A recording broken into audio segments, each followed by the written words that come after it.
बिस्मिल्लाहिर्रहमानिर्रहीम। अस्सलाम वालेकुम नाज़रीन। इब्तिदा करते हैं अपने प्रोग्राम की अल्लाह ताला के बाबरकत नाम से कि जो गफ़ूर रहीम है, और दुरूद ज़ात अक़दस पे जो वजह तख़लीक़ कायनात है। मैं हूँ आपकी मेज़बान सहरिश मुनव्वर बुखारी और आप देख रहे हैं PTV नेशनल पेशावर से हमारी लाइव ट्रांसमिशन। उस पर आप है 92111214 हमारा नंबर है, इस पर कॉल करके हमसे गपशप लगा सकते हैं। कोई खूबसूरत बात हो आप हमसे शेयर कर सकते हैं। और जैसा कि आप जानते हैं कि जुमे का दिन है, और जुमे का दिन जो है वो इसलिए भी ख़ास होता है कि इस दिन हम आपकी सेहत के हवाले से गुफ्तगू करते हैं। हमारी कोशिश होती है कि हमारे तमाम व्यूअर्स सेहतमंद रहें, खुशहाल रहें, और खुशहाल रहने के लिए जो पहली ज़रूरी बात है वो यही है कि आपकी सेहत जो है वो बिल्कुल परफेक्ट होनी चाहिए। आप अपनी ज़िंदगी की खूबसूरतियों को एंजॉय कर सकें और साथ साथ खा पी सकें और अपनी ज़िंदगी को एक स्मूथ तरीके से लेके चल सकें। आपको पता है कि आज का जो हमारा प्रोग्राम है इसमें ख़ास तौर पे हमारे एक मेहमान आते हैं, और वो मेहमान आपको आपकी सेहत के हवाले से बहुत सी बातें बताते हैं। यकीनन तारुफ़ के मोहताज नहीं है, अब तो आप बिल्कुल ऐसे जानते हैं जैसे आपके घर का फ़र्द। हम अपने प्रोग्राम में वेलकम करते हैं डॉक्टर अरशद अवान साहब को, होम्योपैथिक डॉक्टर हैं, और हम उनसे बातचीत भी करेंगे। अस्सलाम वालेकुम डॉक्टर साहब। वालेकुम अस्सलाम। कैसे हैं आप डॉक्टर साहब? ठीक ठाक हैं? अल्लाह का बड़ा आसान है, बहुत शुक्रिया।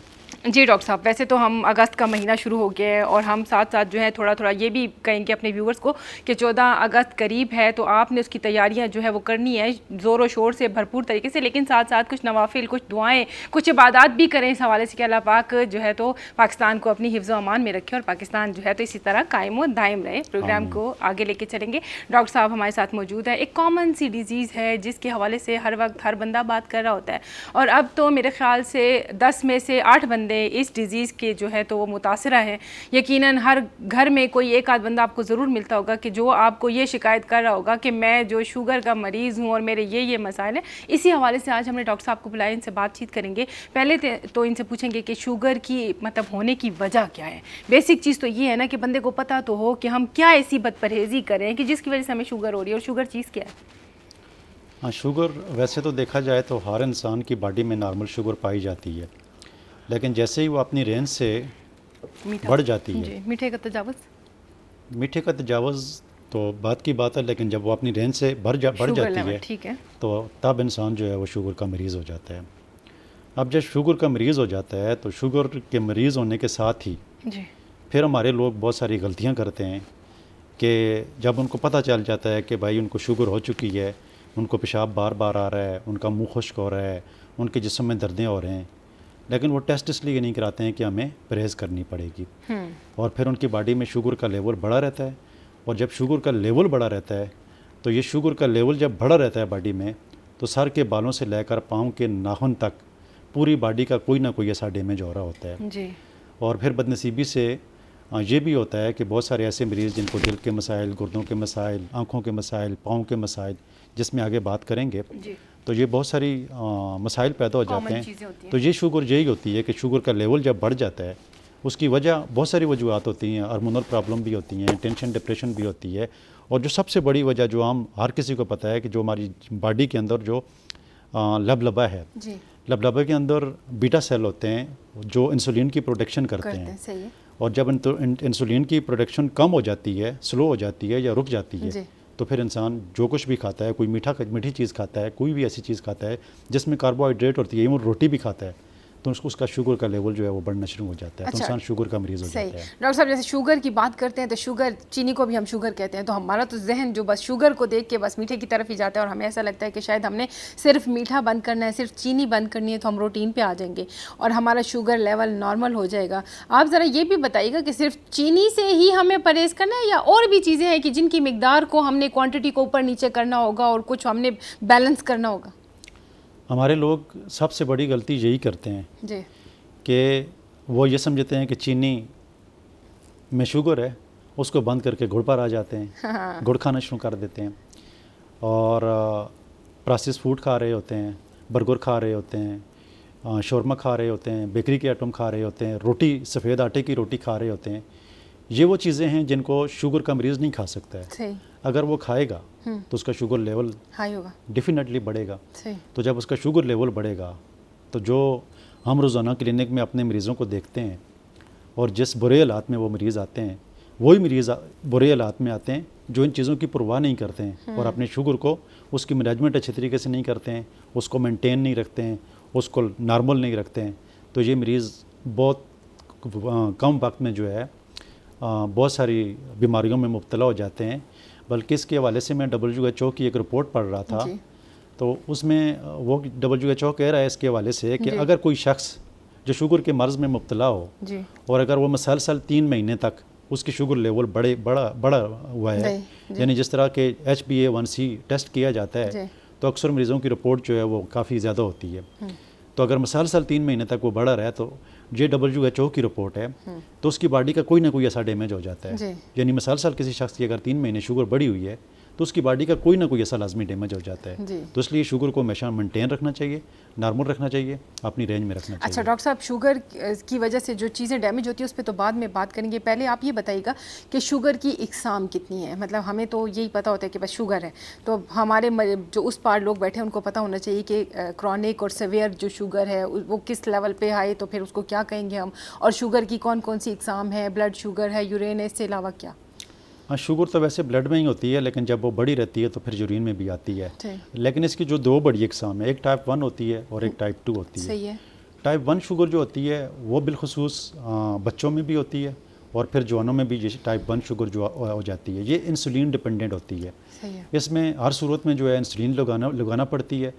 जिस तरह कि छोटा बच्चा पैदा होता है जब, तो उसके जिस्म में दम नहीं होता है, वो बार बार पेशाब करता है, उसका मुंह खुश्क होता है, वो हर वक्त पड़ा रहता है। तो जब उसको डॉक्टर के पास ले जाते हैं तो जब डॉक्टर चेक करता है, उसका टेस्ट होता है, तो उसमें उनकी शुगर निकल आती है। तो वहाँ से ही बचपन से ही 1-2 साल का बच्चा होता है, 2 महीने का भी हो जाता है, जो माँ के पेट से ही शुगर को साथ में लेकर आते हैं। इसी तरीके से जब उन बच्चों को देखा जाता है तो वो उनके ऊपर किसी किस्म की कोई दवाई नहीं काम करती है, तो वो सिर्फ इंसुलिन ही लगाते हैं।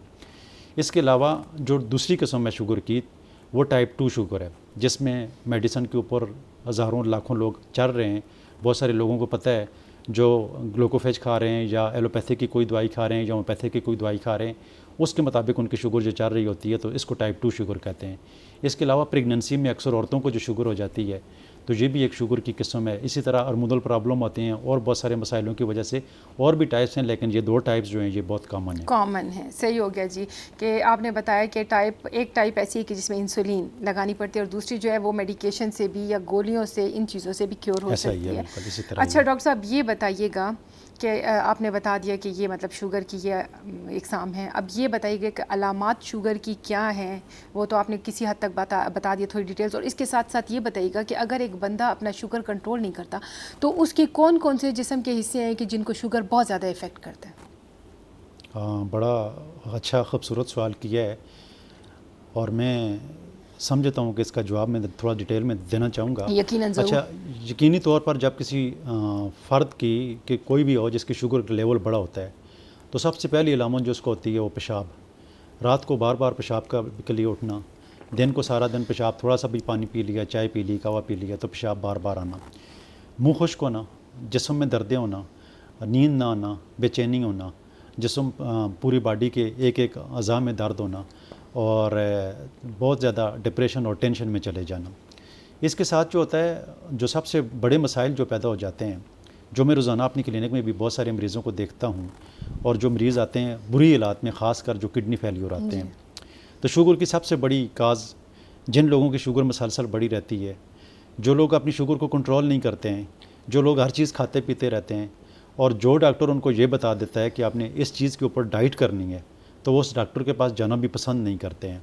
वो चाहते हैं कि हमें दुनिया की जो चीज़ भी मिले हम उसको खाएं, और मीठे को तो बहुत सारे लोग छोड़ना पसंद करते ही नहीं हैं। वो कहते हैं कि मीठा ही हमारी ज़िंदगी है। तो उससे न सिर्फ गुर्दे डैमेज होते हैं, बल्कि दिल के मसाइल होते हैं, जिगर के मसाइल होते हैं, आँखों के मसाइल होते हैं, और गैंग्रीन बन जाते हैं, पाँव के अंदर ज़ख़म बन जाते हैं, और फिर वो शुगर बड़ी हुई होने की वजह से वो ज़ख़म ठीक नहीं होते हैं।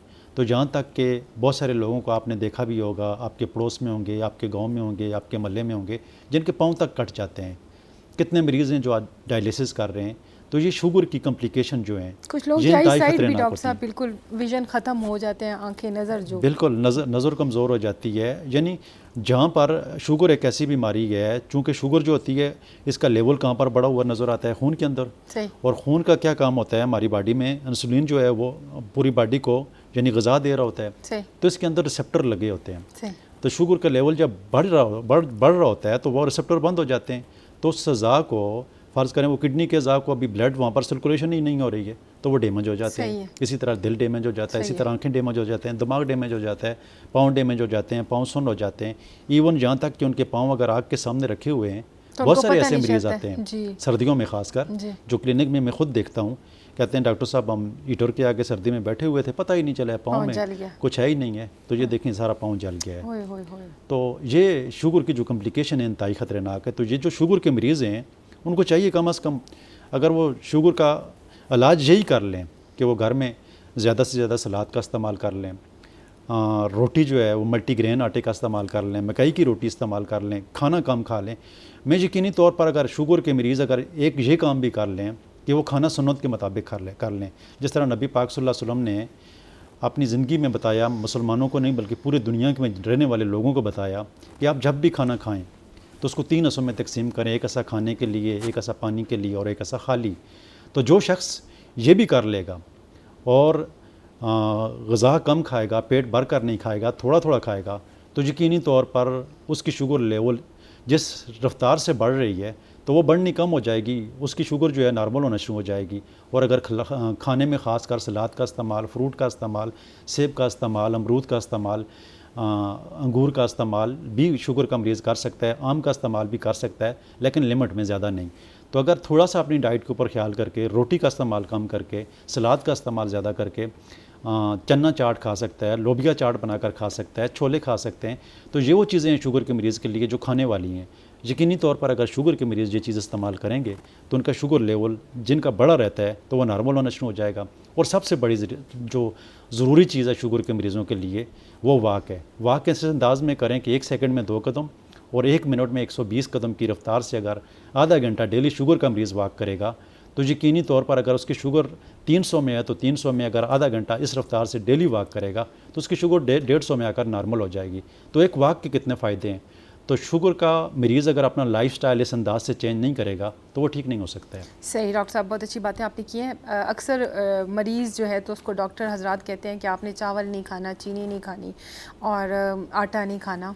तो उन लोगों का ज़्यादा जो फोकस हो जाता है वो रेड मीट पे और मीट पे हो जाता है कि उनको लगता है कि चलें हम उस तरफ से तो परहेज़ करें और चावल वगैरह और आटा, गंदम ये हमने छोड़ दिया है, वाइट फ्लोर नहीं खा रहे और ये चीज़ें नहीं खा रहे, तो हम जो है तो हम तो ये खा रहे हैं, गोश्त खा रहे हैं और उबला हुआ गोश्त है और जो है तो पका हुआ गोश्त है और इस तरह गोश्त है, तो उससे भी उनका शुगर लेवल जो है अनस्टेबल हो जाता है।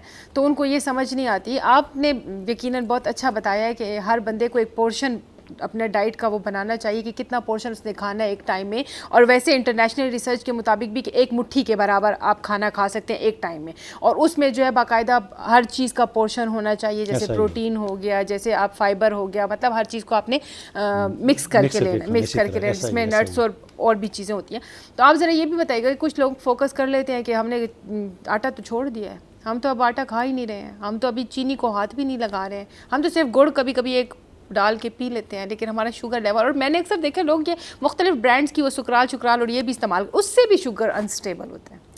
हाँ नहीं, सुकराल के हवाले से या जितनी भी मुख्तलिफ़ किस्म की टेबलेट बहुत सारी कंपनियाँ बनाती हैं, स्वीटनर जो होती हैं, तो ये WHO रिकमेंड करता है कि एक दिन में 60 टेबलेट तक एक मरीज़ जो है शुगर का जो मरीज़ है ज़्यादा से ज़्यादा ले सकता है, लेकिन इतनी लेनी नहीं चाहिए। 1, 2, 3 कप अगर कोई चाय पी लेता है, सही है। और अगर वो फीकी चाय नहीं पी सकता है तो बहुत सारी ऐसी चीज़ें, अभी तो वो स्वीटनर एक क्या नाम लेते हैं उसका, कोई मेरे जहन से नाम नहीं कर रहा है। हाँ, मुख्तलिफ ब्रांड्स के, हम ब्रांड्स को वैसे तो प्रमोट यहाँ पे नहीं टाइप के आ रहे हैं, तो वो भी लोग इस्तेमाल करते हैं, उसमें भी शुगर नहीं होती है। इस्तेमाल करें तो उससे शुगर लेवल नहीं बढ़ता है, लेकिन शुगर लेवल बढ़ने का टेंशन, डिप्रेशन भी शुगर को जो है बढ़ाती है। एक मरीज़ जो शुगर के मर्ज़ में मुब्तला हो जाता है और अगर वो डिप्रेशन लेता है तो उसकी वजह से भी शुगर लेवल बढ़ता है, क्योंकि कार्टिज़ोल हार्मोन जो है वो उसकी प्रोडक्शन होना शुरू हो जाती है और शुगर लेवल बढ़ना शुरू हो जाता है।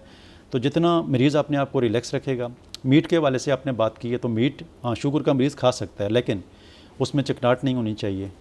वो ख़ास कर सीख तिक्का अगर बना हुआ तो शुगर के मरीज़ के लिए बहुत अच्छा है। चिकन पीस अगर शुगर का मरीज़ उबाल के या चिकन सब्जी बनाकर अगर खा ले तो उसके लिए बहुत अच्छा होता है। सलाद उसके लिए बहुत अच्छा होता है। ये चीज़ें चिकनाहट वाली चीज़ें शुगर के मरीज़ के लिए अच्छी इसलिए नहीं होती हैं कि वो फौरी जो है टीजी लेवल यानी ट्राइग्लिसराइड और कोलेस्ट्रॉल लेवल को बढ़ा देता है। ये वो बैड कोलेस्ट्रॉल हैं जो हार्ट अटैक और बहुत सारे अमराज का सबब बनते हैं। और ऑलरेडी शुगर के मरीज़ में जो है वो शुगर का लेवल बड़ा होता है, तो साथ में ये भी कोलेस्ट्रॉल और टीजी वगैरह बढ़ जाएँ तो उसके लिए और मज़ीद मसाइल बन जाते हैं। अच्छा डॉक्टर साहब, अब जिस तरह के हम कहते हैं कि एलोपैथी में जो शुगर का इलाज है वो यही इलाज है कि अगर किसी को सीवियर शुगर है तो उसको इंसुलिन पे डाल दिया जाता है, और अगर सीवियर नहीं है तो 2-4 किस्म की गोलियां उनको दे देते हैं जो पूरी ज़िंदगी वो खाते रहते हैं और उन गोलियों से उनका छुटकारा नहीं होता। आप बताइएगा कि होम्योपैथिक में इसका क्या इलाज है और आया ये बीमारी ख़त्म हो सकती है या नहीं ख़त्म हो सकती है, और हमने इलाज अगर करना है तो होम्योपैथिक हो या एलोपैथी हम पूरी ज़िंदगी इस इलाज के साथ रहेंगे? ऐसा है कि शुगर का इलाज चूँकि इतना आसान भी नहीं है, इंतहाई मुश्किल इलाज है, लेकिन चूँकि शुगर को जो मर्ज़ है और उस मर्ज़ में जो सबसे बड़ा मसला पैदा हो जाता है वो न्यूरोपैथी होती है। जब न्यूरोपैथी हो जाती है तो जब दूसरे सिस्टम को देखा जाता है एलोपैथिक सिस्टम को, तो मैंने देखा है कि जिस तरह मिसाल के तौर पर बहुत सारे ऐसे मरीज़ हैं जिनको शुगर की वजह से पाँव सुन्न हो जाते हैं। वो कहते हैं या पाँव जलते रहते हैं, कहते हैं सारी रात हमारे पाँव जलते रहते हैं। यकीनी तौर पर मैंने अपनी 20 साल की प्रैक्टिस में ऐसे हज़ारों मरीज़ों को देखा है जिनका एलोपैथिक में मेरे ख्याल में किसी किस्म का कोई इलाज नहीं है। बल्कि एक दिन ऐसा भी हुआ कि अमेरिका से एक डॉक्टर ने मुझसे रब्ता किया जो MBBS डॉक्टर थे, कराची के रहने वाले थे। तो उन्होंने मुझे कहा कि मैं वो डॉक्टरों के जिसने कोरोना वैक्सीन जो टॉप 10 डॉक्टर थे उनमें से एक डॉक्टर हूँ। तो उन्होंने मुझे कहा कि आपने YouTube का एक प्रोग्राम बनाया और उसमें सल्फर मेडिसिन का जिक्र किया जिसके पाँव के तलवों की जलन हो रही थी। तो कहता मुझे 20 साल से शुगर की वजह से पाँव के तलवे जल रहे थे, तो सल्फर मेडिसिन आपने बताई थी तो मैंने लेकर इस्तेमाल की तो मेरे पाँव जलने ठीक हो गए। तो इसलिए मैं होम्योपैथिक साइंस को जो है सलाम करता हूँ। तो उसने मेरा शुक्रिया अदा किया। तो सल्फर मेडिसिन अभी देखें किसी भी साइंस में जो है वो पाँव के तलवों की जो जलन है शुगर की वजह से खासकर वो न्यूरोपैथी हो जाती है। खून की रगें तंग हो जाती हैं, ब्लड सर्कुलेशन नहीं होती है, पाँव सुन्न हो जाते हैं या पाँव जलते हैं, तो ये सल्फर उनको रेगुलेट करके ठीक करके पाँव ठीक कर देती है। इवन सिंगल डोज भी कर देती है, अक्सर ऐसा भी होता है। तो होम्योपैथिक में इसका बेहतरीन इलाज है। जिस तरह के मैं अगर आपको एक मेडिसन जो मेरी सेंटर में बहुत ज़्यादा लिखी जाती है वान कास्ट के नाम से, तो ये वान कास्ट जो है ये कास्टिकम का फार्मूला है। और ये कास्टिकम जो मेडिसन है ये काम ये करती है कि ये जितनी भी खून की रगें जो तंग हो जाती हैं या जहाँ पर भी कोई ऐसा मसला पैदा हो जाता है जो रिसेप्टर जो बंद हो जाते हैं, तो ये इतनी खूबसूरती के साथ उन रिसेप्टर को भी खोल देती है और जितने भी वो खून की नर्व जितनी भी होती हैं उनको रेगुलेट करके अपनी जगह पर ले आती है। और जिन मरीज़ों का शुगर कंट्रोल नहीं होता है तो ये वान कास्ट यानी कास्टिकम के इस्तेमाल करने से बहुत सारे मरीज़ सेहतयाब हो जाते हैं। कोई भी मरीज़ जिसकी शुगर ठीक नहीं हो रही है तो मैं उसको ये एडवाइस करूँगा कि वो कास्टिकम या वान कास्ट लेकर इस्तेमाल करे, 200 ताकत में लेकर इस्तेमाल करे, 1 में लेकर इस्तेमाल करे, तो यकीनी तौर पर बहुत सारे मरीज़ों की जिनकी शुगर कंट्रोल नहीं हो रही है इस एक मेडिसिन से शुगर रेगुलेट भी हो जाती है, ठीक भी हो जाती है और नॉर्मल भी हो जाती है। और इसके बहुत सारे फंक्शन हैं। इसकी आई साइट अगर कमज़ोर हो उसको ठीक कर देती है, इवन गुर्दे डैमेज हो रहे हैं उसको ठीक कर देती है, इवन पाँव की तरफ ब्लड सर्कुलेशन ठीक ना हो रहा उसको ठीक कर देती है। तो उसके बड़े फ़ायदे हैं अपनी जगह पे। सही। डॉक्टर साहब टाइम शॉर्ट है, एक छोटा सा सवाल पूछूंगी। गैंग्रीन के हवाले से आपने बताया, बहुत से हमारे लोग उधर बैठे होंगे उनको नहीं पता होगा। मोस्टली डॉक्टर उनको बताते हैं कि आपने अपने पाँव का बहुत ज़्यादा ख्याल रखना है। शुगर के मरीज़ आपने जूता जो पहनना है उसका बड़ा ख्याल रखना है, जूता बड़ा कंफर्टेबल होना चाहिए, आपको कहीं से पाँव डैमेज नहीं होना चाहिए, कहीं लगनी नहीं चाहिए। तो थोड़ा सा गैंग्रीन के हवाले से आप हमारे व्यूअर्स को बताइएगा ताकि उनको पता चले कि गैंग्रीन चीज़ क्या है। गैंग्रीन शुगर की एक कॉम्प्लिकेशन है जिसकी वजह से पाँव के अंदर ज़ख़म बन जाते हैं। वही जिस तरह बहुत सारे रिसेप्टर मैंने जिक्र किया, पाँव के साइड पर जो रिसेप्टर होते हैं खून की रगें न्यूरोपैथी की वजह से तंग हो जाती हैं और वहाँ पर ब्लड सर्कुलेशन नहीं होता है। पहले आपके पाँव सुन्न होना शुरू हो जाते हैं, फिर वहाँ पर छोटी सी ज़ख़म होती है, फिर करते करते वो ज़ख़म बढ़ती रहती है। क्यों? कि ज़ख़म काला हो जाता है, फिर वो काला हो जाता है। काला इस वजह से होता है कि वहाँ पर ब्लड सर्कुलेशन नहीं होती है, खून की रसाई नहीं होती है। और जब एलोपैथिक साइंस में इसकी कोई मेडिसिन नहीं है कि वहाँ पर ब्लड सर्कुलेशन हो सके, जिस तरह मैंने कास्टिकम का जिक्र, वान कास्ट का जिक्र किया, इसी तरीके से इसके लिए स्केल कार मेडिसन है, इसी तरीके से इसके लिए आर्सेनिकम अल्बम मेडिसन है, और भी बहुत सारी मेडिसन हैं जो इसको ठीक करके अपनी जगह पर ले आते हैं।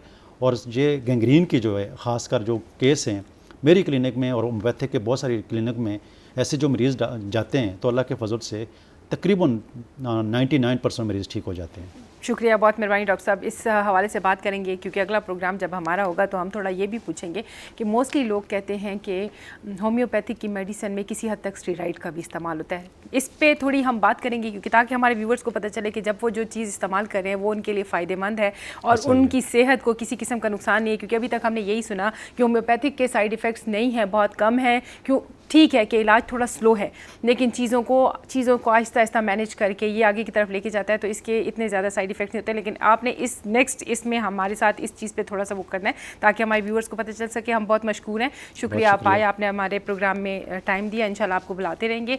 और व्यूअर्स, जैसे कि आप जानते हैं कि हमारे प्रोग्राम का टाइम जो था तो वो इतना ही था। इंशाल्लाह आपसे गाय बगाए मुलाकात होती रहेगी। डॉक्टर साहब भी आते रहेंगे और अपने इनपुट और अपने मुफीद मशवरे भी आप तक पहुंचाते रहेंगे। और हमें उम्मीद है कि आपकी सेहत जो है उस पर अल्लाह पाक की ख़ास करम और मेहरबानी होगी और आप सेहतमंद रहेंगे। और किसी को अगर कोई बीमारी, तकलीफ, परेशानी हो तो मैं यही कहती हूँ कि बीमारी बहुत बढ़ने तक इंतज़ार ना किया जाए, बल्कि छोटी सी बीमारी से डॉक्टर से कंसर्न कर लेना चाहिए ताकि आप सेहतमंद ज़िंदगी गुजार सके। इसी अपनेपन के साथ मुझे सैरिश मुनव्वर बुखारी को इजाज़त दीजिएगा।